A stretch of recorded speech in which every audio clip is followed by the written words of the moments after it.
একবার হযরতে মুসা আলাইহিস সালাতু ওয়াস সালাম এরকম একটা কনফারেন্সের মধ্যে ছিল, একটা মাহফিলের মধ্যে ছিল। তো মাহফিলের মধ্যে থাকার সময় তিনি সুন্দর সুন্দর কথাগুলো উপস্থাপনা করছিলেন। কার মাঝে? বনি ইসরাইলের মাঝে। হযরত মুসা আলাইহিস সালাতু ওয়াস সালাম বনি ইসরাইলের মাঝে সুন্দর সুন্দর কথাবার্তা উপস্থাপনা করতেছিল। এখন বনি ইসরাইলের একজন লোক উঠে বলল যে যে আপনি তো আল্লাহর রসুল, ইয়া রাসূলুল্লাহ, আপনি বলেন যে আপনার মুখ থেকে এত সুন্দর সুন্দর আমরা কথা শুনতেছি, পুরা জগতের মধ্যে, পুরা বিশ্বের মধ্যে, আল্লাহ ব্যতীত পুরা বিশ্বের মধ্যে সবচেয়ে জ্ঞানী ব্যক্তিকে? মোস্ট ইম্পর্টেন্ট একটা প্রশ্ন, ইম্পর্টেন্ট না? সবচেয়ে জ্ঞানী কে? মুসা আলাইহিস সালাতু ওয়াস সালাম তৎক্ষণাৎ বলে ফেললেন, সবচেয়ে জ্ঞানী আমি, সবচেয়ে জ্ঞানী তিনি নিজেকে বললেন।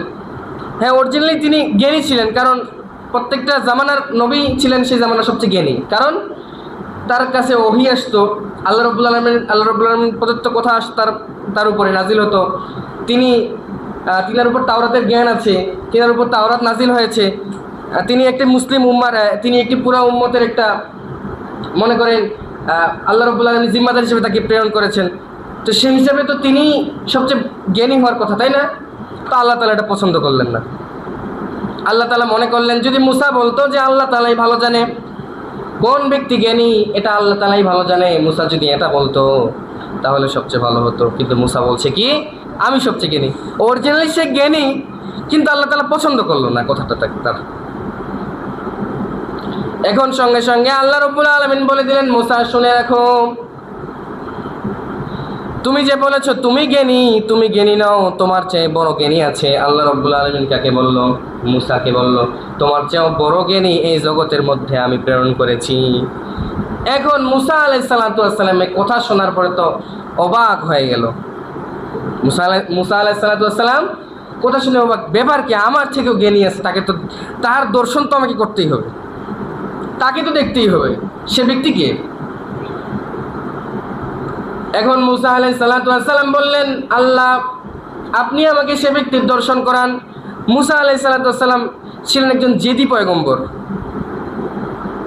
আল্লাহ তাআলা তাকে ওইভাবেই তৈরি করছে, অনেক জেদ তার। তিনি একবার সঙ্গে আল্লাহ রাব্বুল আলামিনকে দেখার জন্য আবদার শুরু করেন যে আল্লাহ আমি আপনাকে দেখব। তো এমন জেদ, শেষ পর্যন্ত আল্লাহ রাব্বুল আলামিন তাকে মানে পরিপূর্ণ আল্লাহ তাআলাকে দেখতে পারে নাই, কারণ আল্লাহ তাআলা বলছে তো যে এই দুনিয়ার চক্ষু দ্বারা আমাকে দেখা সম্ভব নয়। তা আল্লাহ রাব্বুল আলামিন নূরে তাজাল্লি দেখতে পারছে, সুবহানাল্লাহ। যাই হোক, মুসা আলাইহিস সালাতু ওয়াস সালাম ছিলেন অনেক জেদি পয়গম্বর। তো সে কি বলল যে আমাকে এখন ওই যে ব্যক্তির দর্শন করাইতেই হবে আপনাকে। এখন আল্লাহ রাব্বুল আলামিন বলেন, ঠিক আছে মুসা, তুমি একজন সঙ্গী নিয়ে বের হয়ে যাও, তুমি চলতে শুরু করো। চলতে চলতে চলতে চলতে তুমি দেখতে পাবে একজন ব্যক্তিকে। আল্লাহ কীভাবে চিনবো? তুমি একটা ভাজা মাছ নাও, ফ্রাই করা একটা মাছ নাও, মাছটাকে তোমার সঙ্গে নিয়ে যাবা, যেখানে গিয়ে দেখবা মাছটা জীবিত হয়ে গিয়েছে, সুবহানাল্লাহ, সেখানেই সে ব্যক্তির দর্শন পাবা। মুসা আলাইহিস সালাতু ওয়াস সালাম একজন যুবককে সঙ্গে নিয়ে বের হয়ে চলে গেলেন। যুবক মুসা আলাইহিস সালাতু ওয়াস সালামের সঙ্গে এই যে জ্ঞানী ব্যক্তিকে খোঁজার জন্য, তালাশ করার জন্য বের হয়ে চলে গেলেন। তারা চলতে চলতে চলতে চলতে এমন এক জায়গায় গিয়ে তারা ক্লান্ত হয়ে যাওয়ার পরে এখন হযরত মুসা আলাইহিস সালাতু ওয়াস সালাম বললেন, তার যে খাদেম আসছিল, যে যুবক আসছিল তার সঙ্গে, তাকে বললেন যে হে যুবক, আমাদের সঙ্গে যে আমরা নাস্তা নিয়ে এসেছিলাম, ফ্রাই করা যে মাছটা নিয়ে এসেছিলাম, সেটা বের করে নিয়ে আসো, আমরা ওটা খাই, খেয়ে একটু বিশ্রাম নেই। খেয়ে কী করি? একটু বিশ্রাম নেই। এখন সে খাদেম, সেই যুবক বলতেছে যে মুসা আলাইহিস সালাতু ওয়াস সালাম সে মাছ তো কবেই জীবিত হয়ে পানিতে পড়ে গেছে। সে আবার জানে না যে আল্লাহ রাব্বুল আলামিন প্রদত্ত একটা খবর আসছে, যে খবরটা কি, যে মাছটা যখন জীবিত হবে সেখানেই সে ব্যক্তি আছে, সে এটা জানে না। পরবর্তীতে সে বলছে কি মুসা আলাইহিস সালাতু ওয়াস সালামকে, যে সে মাছ তো অনেক আগেই জীবিত হয়ে সমুদ্রে চলে গিয়েছে। এখন হযরত মুসা আলাইহিস সালাতু ওয়াস সালাম বললেন, যে তুমি এখন আমাকে বলতেছো, তুমি তখনই বলা উচিত ছিল, কারণ এ মাছ যেখানে জীবিত হবে সেখানেই সেই ব্যক্তি, সেই আল্লাহ রাব্বুল আলামিন যে বলেছে জ্ঞানী ব্যক্তি সেখানেই আছে সে। এখন কামব্যাক, সবাই ফিরে আসলো, আবার এই দুজন ফিরে আসতেছে। ফিরে এসে একটা পাথরের মধ্যে তারা সেখানে আবে হায়াতের পানি রয়েছে। আবে হায়াতের পানি এটা এমন একটা শক্তিশালী পানি, এই পানির মধ্যে আল্লাহ রাব্বুল আলামিন এত ক্ষমতা দিয়েছেন যে পানি যদি কেউ পান করে অথবা পানি যদি কারো শরীরে স্পর্শ হয় সে কখনো মৃত্যুবরণ করবে না। সুবহানাল্লাহ, বাস্তব ঘটনা। এরকম একটা পানি আছে যে পানি যদি কেউ খান, সেই পানি খেলে সে কখনো মৃত্যুবরণ করবে না। সে পানির সন্ধান বা সুজুলকারনাইন পেয়েও গেছিল, কিন্তু খাইতে পারেনি। যাই হোক,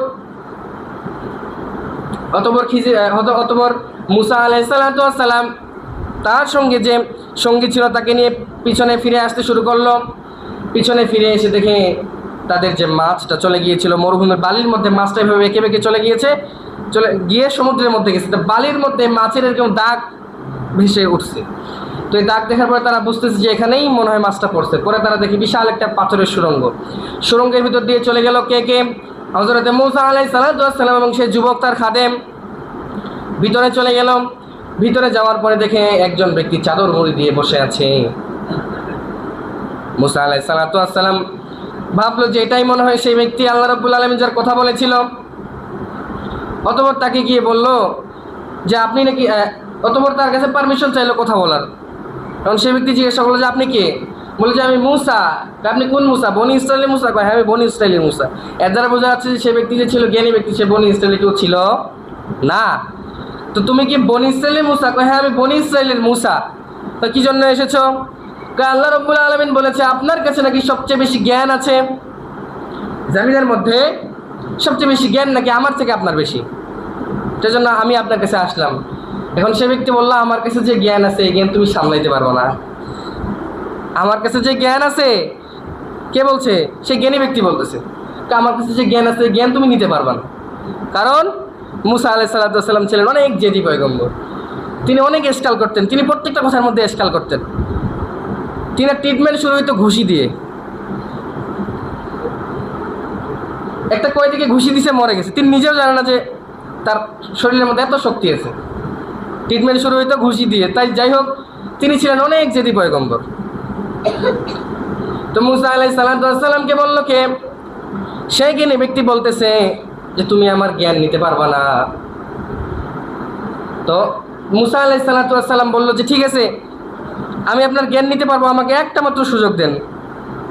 বললো ঠিক আছে, আমি আজকে সারাদিন তুমি আমার সঙ্গে চলবা, আমি যা যা কাজ করবো তুমি শুধু ফলো করবা, কিন্তু এসকাল করা যাবে না, কোনো সওয়াল করা যাবে না, কোনো প্রশ্ন করা যাবে না যে এই কাজটা আপনি কেন করলেন। সারাদিন তুমি আমার সঙ্গে চলবা, থাকবা, দেখবা আমি কি করতেছি না করতেছি, কিন্তু প্রশ্ন করা যাবে না।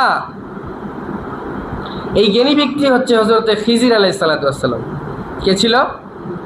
খিজির আলাইহিস সালাম, যেটা আমি সর্বপ্রথম আপনাদেরকে বলেছি, শিরোনামের মধ্যে যেটা বলেছি যে মুসা আলাইহিস সালাম, খিজির আলাইহিস সালাম। এই যে খিজির আলাইহিস সালাম ছিলেন সে সবচেয়ে জ্ঞানী ব্যক্তি। এখন খিজির আলাইহিস সালাম বললেন যে কোনো প্রশ্ন করা যাবে না, আমার সঙ্গে চলবা তুমি, কোনো প্রশ্ন করা যাবে না। এই খিজির আলাইহিস সালাম ছিল, অনেক বর্ণনা এসেছে তিনি নবীও ছিলেন, অনেক বর্ণনা এসেছে তিনি নবী নন, তিনি ছিলেন আল্লাহর অনেক বড় একজন ওলি। তারপরে খিজির আলাইহিস সালাম কি বললেন? মুসা আলাইহিস সালামকে বললেন যে আমার সঙ্গে থাকবা, কোনো এসকাল করা যাবে না, যদি প্রশ্ন করো তাহলে আমার সঙ্গে চলান, আর তুমি আমার সঙ্গে চলতে পারবা না। এখন বলো ঠিক আছে। অতঃপর তারা তো চলতে চলতে সাগর পানি দিবে, নদী পানি দিবে। এখন একটা নৌকা বোটম্যান মাঝিকে ডাক দিল, এদিকে এসো, আমরা নদী পার হয়ে ওদিকে যাবো, লোকাল হয়ে যাব। তো সে মাঝি তাদের তিনজন ছিল, তাদেরকে নিয়ে নৌকা করে নদীর ওই পারে পার করে দিল। পার করে দেওয়ার পরে পারিশ্রমিক দিতে চাইলো, সে পারিশ্রমিকও নিল না। কে পারিশ্রমিক নিল না? বোটম্যান মাঝি। কি নিল না? পারিশ্রমিক নিল না। তারপরে পারিশ্রমিক নিল না, নিয়ে অতঃপর হযরত খিজির আলাইহিস সালাম যখন বোট থেকে, নৌকা থেকে নেমে পড়ে নেমে পড়ার পরে যে কোনো একটি শক্ত জিনিস দ্বারা তার নৌকাটা ছিদ্র করে দিল, নৌকাটা নষ্ট করে দিল। মুসা আলাইহিস সালাম তো অনেক রাগ, ব্যাপার কি, এই ব্যক্তি আমাদের এত উপকার করলো, নদী পার করে দিল, আবার পয়সাও নিল না, আবার এই নৌকাটা এনে ভেঙে দিল। কেন ভাঙলেন? তোমার তো এলেম নাই আমার সঙ্গে চলার। আমি তো আগেই বলছি প্রশ্ন করা যাবে। তাহলে প্রশ্ন করলে যে তুমি দরকার নেই, তোমার আমার সঙ্গে চলতে হবে না, তুমি তোমার রাস্তা ধরো, আমি আমার রাস্তা ধরি। এখন মুসা আলাইহিস সালাম আবার বললেন ঠিক আছে, আবার রিকোয়েস্ট করলেন, ওকে আমি আর করবো না, ওকে ফাইন আমি আর করবো না, আমাকে আপনার সঙ্গে নিয়ে চলেন। অতঃপর খিজর আলাইহিস সালাম হযরত মুসা আলাইহিস সালামকে নিয়ে চলতে শুরু করলেন। চলতে চলতে লোকালয়ের মধ্যে পৌঁছে গেলেন। লোকালয়ে গিয়ে দেখে সুন্দর একটা ফুটফুটে শিশু, এত সুন্দর মায়াবী শিশু দেখলেন। দেখার পরে খিজর আলাইহিস সালাম তাকে হত্যা করে ফেললেন। মুসা তো আবার রাগ, ব্যাপার কি, আপনি হত্যা করলেন কেন এত সুন্দর ছেলেটা? এখন খিজির আলাইহিস সালাম আবার বলে, যা আমার সঙ্গে চলার মতো তোমার ক্ষমতা নেই, তুমি চলে যাও, আমার জ্ঞান নেওয়ার মতো ক্ষমতা তোমার নাই। তিনি আবার রিকোয়েস্ট করে বললেন যে ঠিক আছে আমি সামনে পর্যন্ত চলি। তো তোমার আবার গেলেন তিনি। যাওয়ার পরে এক সম্প্রদায়ের কাছে গেলেন। সম্প্রদায়ের কাছে যাওয়ার পরে সেই সম্প্রদায়ের কাছে, তারা তো অনেক ক্ষুধার্ত, অনেক দূর থেকে জার্নি করে আসছে। আসার পরে তাদের কাছে কিছু খানা দানা চাইলো, তারা খানা দানা দিল না, তাদের উপকার করলো না। এবং তারপরে সেই লোকালয়ের একটি ঘরের একটি বাড়ির একটি দেয়াল ভেঙে পড়ে গেল। তো উপকার করলো না, তবুও খিজির আলাইহিস সালাম তাদের সেই ওয়ালটা যেটা ছিল, যেই মাটির যে ওয়ালটা ছিল, এই ওয়ালটা আবার তিনি সুন্দর মতো গেঁথে তৈরি করে দিলেন।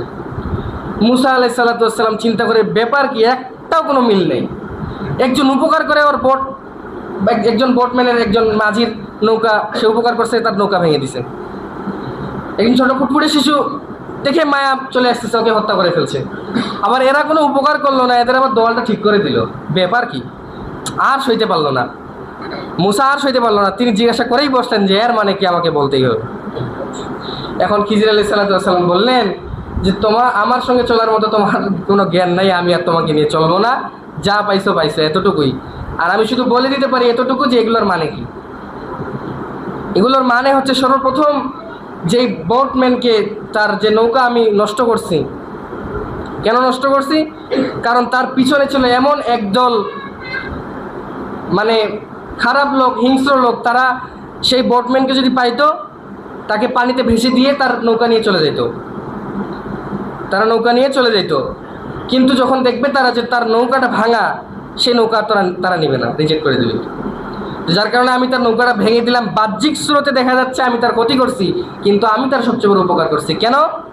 বুঝতেই তো পারতেছেন, ভালো নৌকা হলে নিয়ে নিবে ওরা, খারাপ নৌকা হলে নিবে না।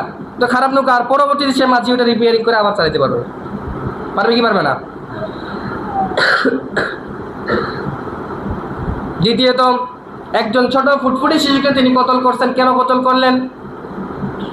বললেন যে এই শিশু এ হচ্ছে আগামী দিনের জাহেল কাফের, এর জন্য অনেক পুরা কম নষ্ট হয়ে যাবে, অনেক বাচ্চা কাচ্চা নষ্ট হয়ে যাবে, যার কারণে তাকে কতল করা হলো, হত্যা করা হলো। বুঝতে পারছেন তো কি জন্য হত্যা করলো? বলে যে এই কারণে।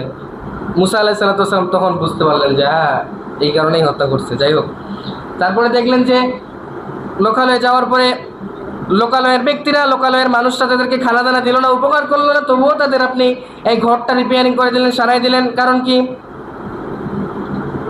ওই লোকালয়ের তো লোকজনেরা খারাপ বুঝছি, কিন্তু তাদের মধ্যে দুইজন ব্যক্তি ছিল যারা এতিম, তারা অনেক ভালো ছিল।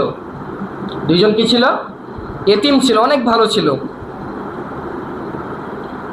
তো সবাই খারাপ হলেও তারা দুজন ছিল কি ভালো। আর যে দোয়ালটা ছিল, দোয়ালের নিচে ছিল গুপ্তধন, তার বাবা তিনিও ভালো ছিলেন, তিনি রেখে গিয়েছিলেন এই ধন সম্পদ। লোকালয়ের লোকজন যে খারাপ, তারা এসে ওয়াল ভাঙা দেখে ভিতরে ধন সম্পদ বের করে চলে যাবে, শেষে দেখা যাবে তারাই ক্ষুধার্ত হয়ে পড়ে আছে। যার কারণে আমি তাদের ওয়ালটা রিপেয়ারিং করে দিলাম। সম্মানিত ভাইয়েরা, এই ঘটনাগুলো বলার উদ্দেশ্য একটাই। কি উদ্দেশ্য বলেন দেখি? আমাদের বাহ্যিক স্রোতের, বাহ্যিক দৃষ্টির আড়ালে অনেক কিছু লুকিয়ে থাকে। আমরা বাহ্যিক দৃষ্টিতে যেটা দেখতেছি, এটাই সঠিক নয়, এটার ভিতরে অনেক কিছু গোপন রহস্য লুকিয়ে থাকে কি থাকে না। যেমন সাক্ষাৎ প্রমাণ পেলেন যে একজন বটম্যানের নৌকাটা ভেঙে দিলেন, বাহ্যিক দৃষ্টিতে কি দেখা যাচ্ছে, খারাপ করছে, কিন্তু মূলত এটাই ভালো, কারণ এটা ভেঙে যদি না যেত তার পুরা নৌকাটাই নিয়ে নিত। এগুলো শোনার পরে বিশ্বনবী বললেন যে আমার ভাই মুসা যদি আরেকটু কন্ট্রোল করতেন, নিজেকে যদি আরেকটু সামলায় রাখতে পারতেন, তাহলে আমরা এরকম আরও অনেক কিছু বিষয় জানতে পারতাম। কিন্তু মুসা আলাইহিস সালাম